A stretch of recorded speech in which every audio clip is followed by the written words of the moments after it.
Exodus chapter 11. Now the Lord said to Moses, I will bring one more plague on Pharaoh and on Egypt.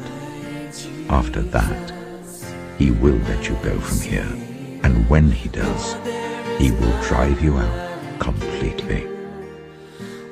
Tell the people, the men and women alike are to ask their neighbors for articles of silver and gold. Isang mapagpalang araw po sa ating lahat.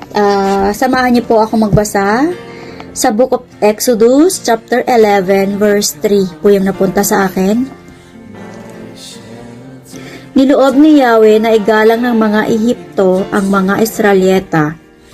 Sa katunayan, si Moises ay dinakila sa buong Ehipto, maging ng mga tauhan ng Paraon at ng buong bayan. Amen po.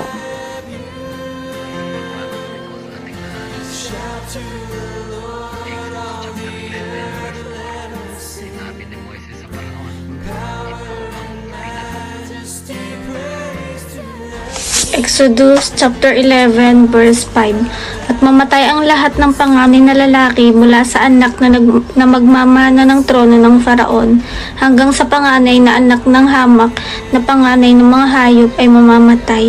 Amen. Book of Exodus chapter 11 verse 6.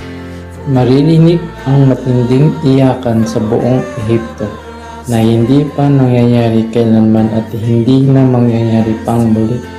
Amen.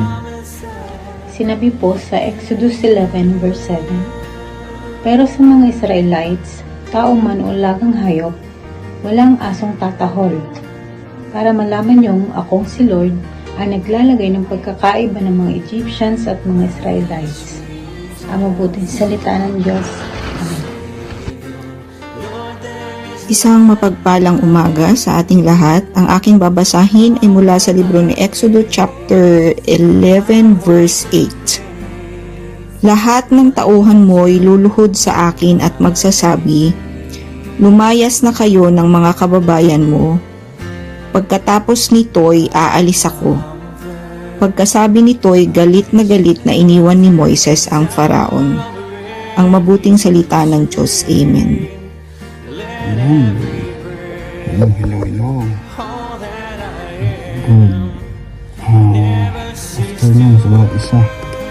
Ating nagbabasa muli sa ating Bible reading devotion dito sa Exodus chapter 11 verse 9 to 10. Sabi po dito, the Lord has said to Moses, Pharaoh will refuse to listen to you so that wonders may be multiplied in Egypt.